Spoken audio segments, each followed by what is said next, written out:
Very good evening and welcome to News at 6 on Rajya Sabha television. Well, Prime Minister Narendra Modi today laid the foundation stone of a grand memorial of Chhatrapati Shivaji of Mumbai coast today. Well, memorial's main feature will be a huge statue of the iconic Maratha king. Now, that will be more than twice the height of the Statue of Liberty. Well, that is our big story this evening. Let us take a look at the other top stories in the headlines. Prime Minister Narendra Modi promises long-term gains from demonetisation, says he will not shy away from taking difficult decisions in the interest of the country.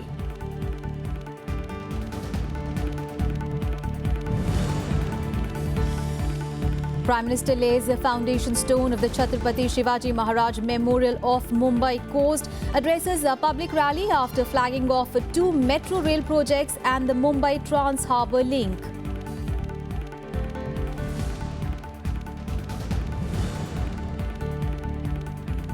A big blow for Israel at the United Nations Security Council. Resolution passed demanding an end to Israeli settlements on occupied Palestinian territory.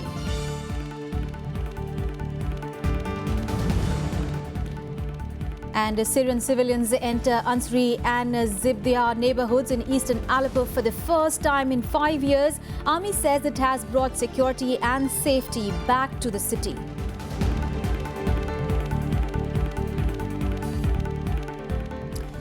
Well, Prime Minister Narendra Modi today inaugurated the new campus of National Institute of Securities Markets run by the Stock Markets Regulator, Security and Exchange Board of India, that is SEBI, at Panvel in Mumbai today. Well, Modi said that India enjoyed a good name for its well-regulated securities market and also underscored the need for the participants to be well informed. Well, in the wake of the demonetisation decision, he also said that the government will not shy away from taking tough decisions. Prime Minister Narendra Modi once again promised long-term gain of demonetisation.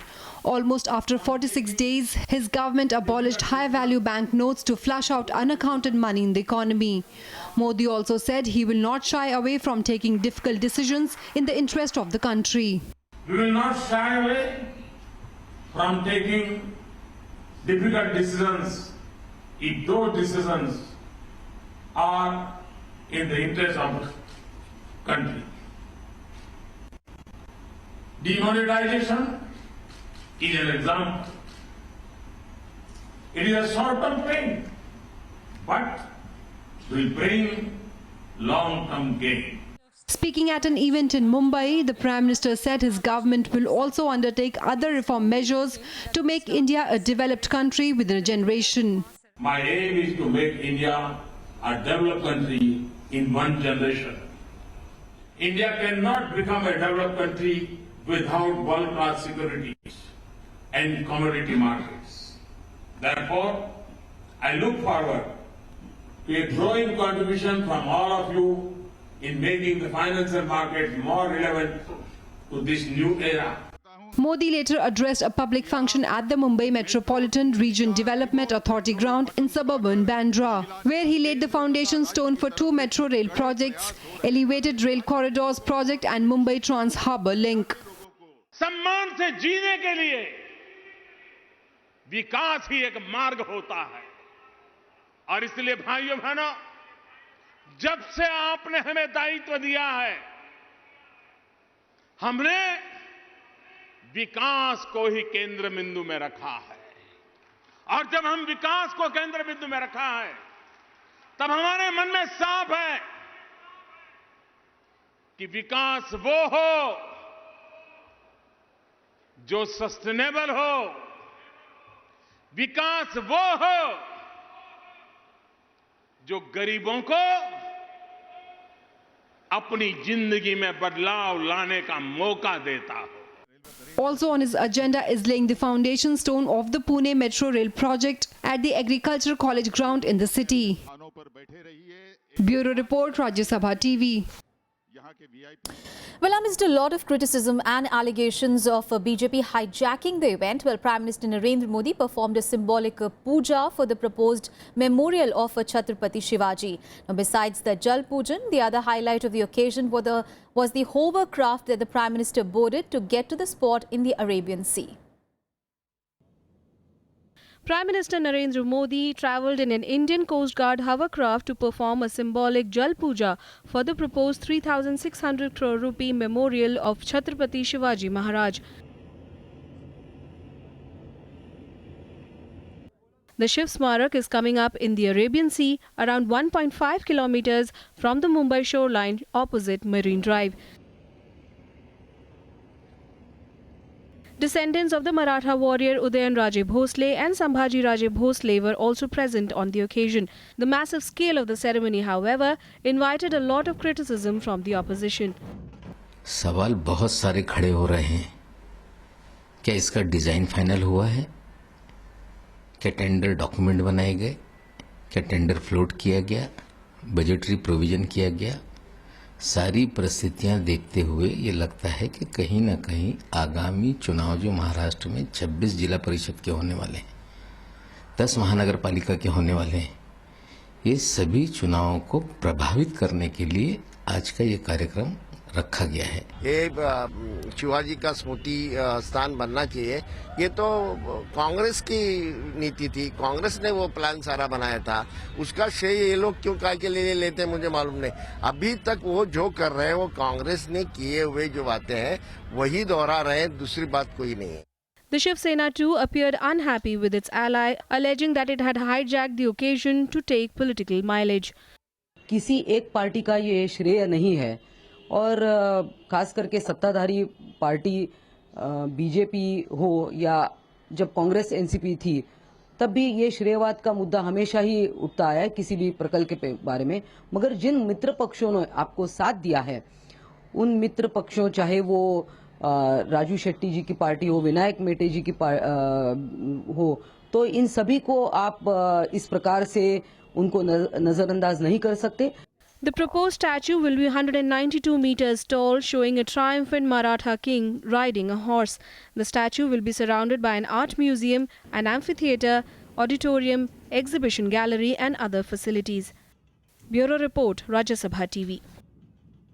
Meanwhile, Congress Vice President Rahul Gandhi today continued his tirade against Prime Minister Narendra Modi over the issue of demonetisation. He again accused the government of punishing the honest with the note ban. While addressing a public rally at Dharamshala in Himachal Pradesh, Rahul Gandhi said that the note ban was a step against the poor, farmers and the middle class. Rahul also added that the Prime Minister has deliberately hurt horticulture, agriculture and tourism sectors of Himachal Pradesh by imposing demonetisation. काला धन cash में है, 94% काला धन विदेशी bank account में, सोने में और बड़ी बड़ी इमारतों में, जमीन में है। अब मुझे पता नहीं क्यों नरेंद्र मोदी जी ने 94% काले धन पर निशाना नहीं लगाया, 1% अमीर लोगों पे निशाना नहीं लगाया, 6% कैश पे काले धन पे निशाना लगाया, 99% लोगों पे निशाना लगाया। मोदी जी को यह बात मालूम है कि काला धन स्विस बैंक अकाउंट में है। On to some other news now. Well, the Ministry of External Affairs on Friday announced new rules for the application of passport. Well, the MEA has decided to accept Aadhaar and e-Aadhaar cards as a proof of birth while applying for passports. Earlier, all the applicants had to mandatorily submit their birth certificates as proof of date of birth. Now, the MEA also introduced policy changes for single parents and divorced applicants. The passport application form will now require the applicant to provide the name of father or mother or legal guardian. Well, the form no longer requires the applicant to provide the name of the spouse in case of separated or divorced persons. Now, sadhus have been allowed to fill out their passport forms with the names of their spiritual gurus instead of their parents. Now, in case of orphan children who do not have any proof of date of birth, such as a birth certificate or the matriculation certificate, they can now submit a declaration given by the head of the orphanage or child care home on the official letterhead of the organization confirming the same. आज की परिस्थितियों में लोगों को जिस चीज़ के लिए दिक्कत आती थी, समस्या आती थी, उनको कठिनाई होती थी फॉर्म के अंदर या पासपोर्ट पाने में, वो आसान होती थी। And for more news from across the nation, let's go nationwide. A team of BJP leaders visited Dhulagarh in Havra district on Saturday after communal tension flared in the area last week. Members of the team planned to meet affected people and prepare a report for the centre. However, it was stopped by West Bengal police from entering the violence-hit area, after which it staged a road blockade, accusing the Mamata Banerjee government of pursuing appeasement politics.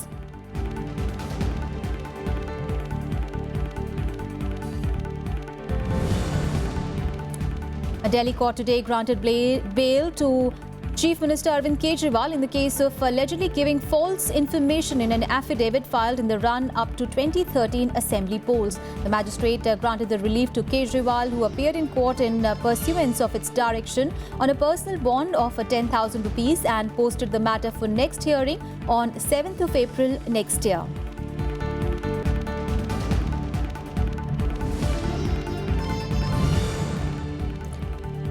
Manipur residents rushed to the markets to get essential commodities on Saturday as the curfew was relaxed in parts of Imphal, while the city has been reeling under an economic blockade imposed by the United Naga Council for over 50 days. The state government began lifting curfew in parts of the city for a brief period, but the blockade of the two lifeline, that is the two highways, has choked the supply of essential commodities, resulting in a surge in prices. Now, fuel prices have also shot up there. Continuous shutdown against the killing of Burhan Wani has disrupted normal life in Kashmir Valley. Separatists have, however, asked people to observe the shutdown only on Fridays and Saturdays for the next 2 weeks. Now, the scaling down comes amid mounting pressure from traders and transporters whose livelihood has been badly hit by the prolonged shutdown. Security personnel, however, continue to maintain vigil in the city.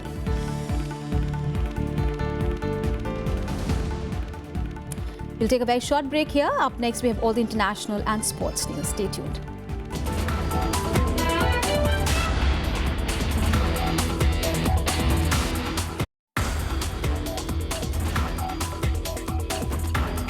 Biology happening at almost every scale on this campus, from the molecular scale to the scale of the study of ecosystems.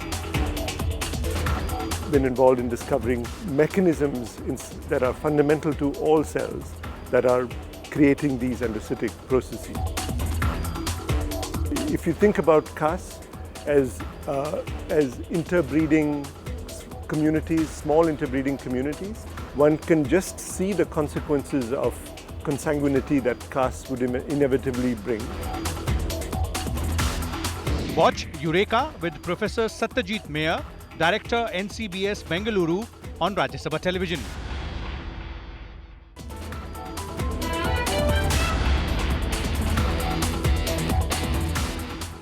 Thanks for staying with us. On to some international news now. Well, Israel today refused to abide by a UNSC vote that calls an end to settlement activity on Palestinian occupied land. Well, the resolution was passed after the US refused to veto it, breaking a long-standing American practice of sheltering Israel from condemnatory resolutions. Meanwhile, the resolution exacerbated the divisions between the outgoing Obama administration and the incoming Trump administration.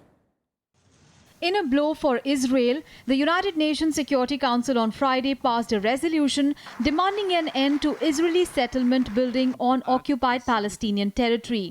The resolution was originally put forward by Egypt, but it was withdrawn under pressure from the Israelis. But on Friday, 4 countries, New Zealand, Venezuela, Malaysia and Senegal, brought it up again for a vote. The resolution was passed with all but one vote. 13 votos a favor, una abstención. Queda aprobado el proyecto de resolución como resolución 2334.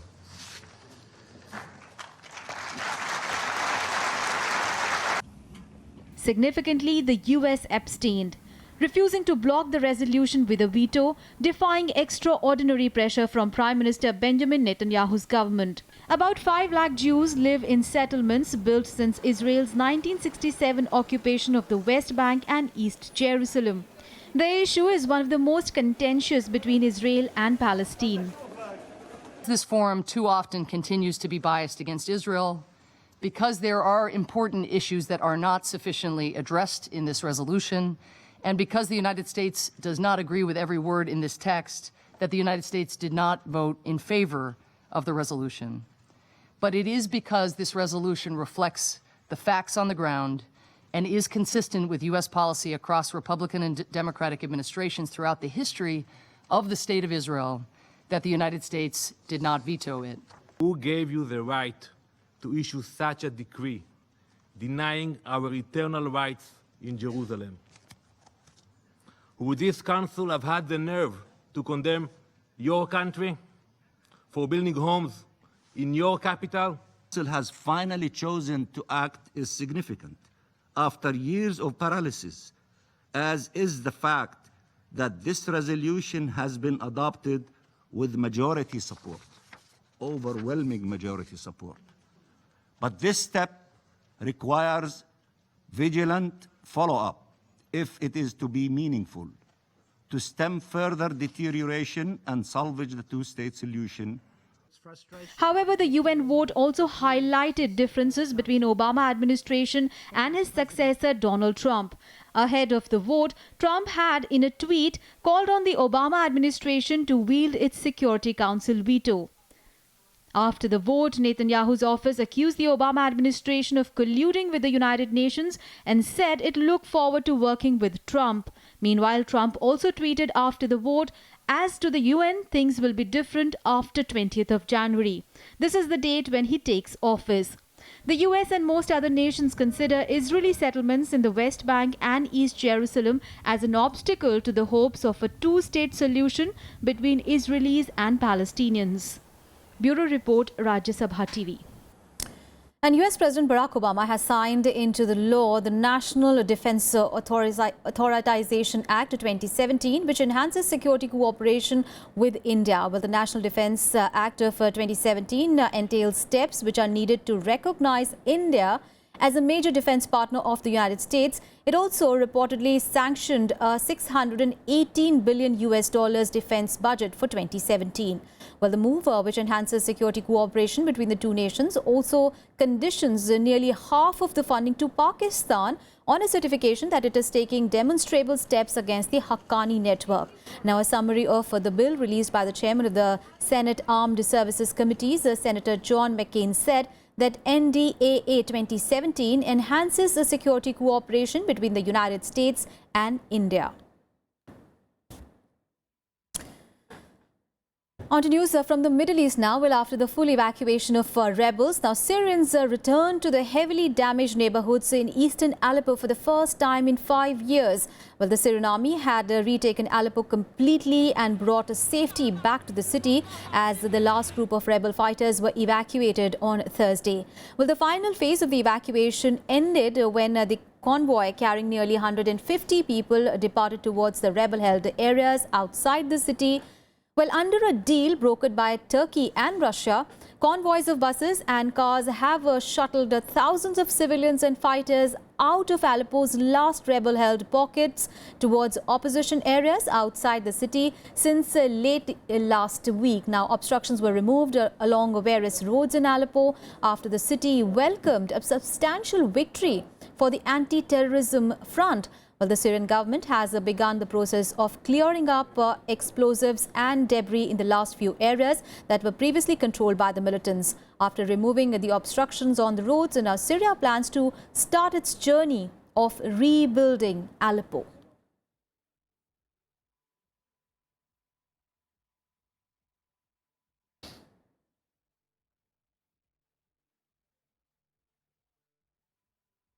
خمس سنوات صرنا ما جينا هلا جينا الاوضاع والله الحمد لله الله يحيي الجيش 5 سنين ما دخلنا على الحاره فرحتنا كبيره الحمد لله بعد ما حرر الجيش العربي السوري داخلين نشوف بيوتنا الحمد لله رب العالمين الحمد لله رب العالمين الحمد لله فرحه لا توصف الحمد لله رب العالمين.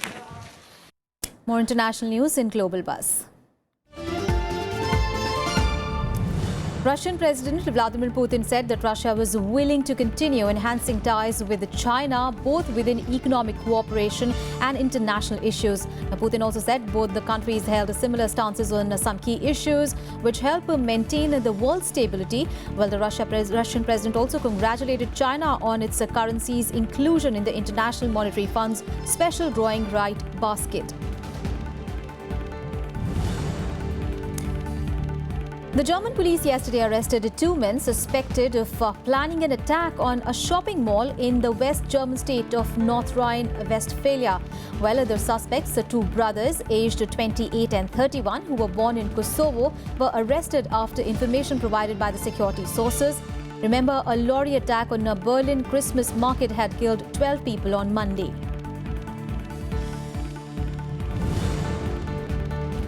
The Federal Bureau of Investigation has issued a warning to the local law enforcement authorities in the United States over a possible Islamic State group attack at Christmas gatherings. Now, there have been no specific threat issued by the pro-Islamic State group, but it has published a list of churches across the U.S. on its websites. Well, the FBI also asked the citizens to be aware of the surroundings and report any suspicious activity. The United Nations Security Council on Friday failed to adopt a US-drafted resolution to impose an arms embargo and further sanctions on South Sudan, while UN officials had warned of a possible genocide in the world's newest state. There were 7 votes in favor and 8 abstentions. Now, a resolution needs 9 votes in favor and no vetoes by the 5 UNSC members to be adopted.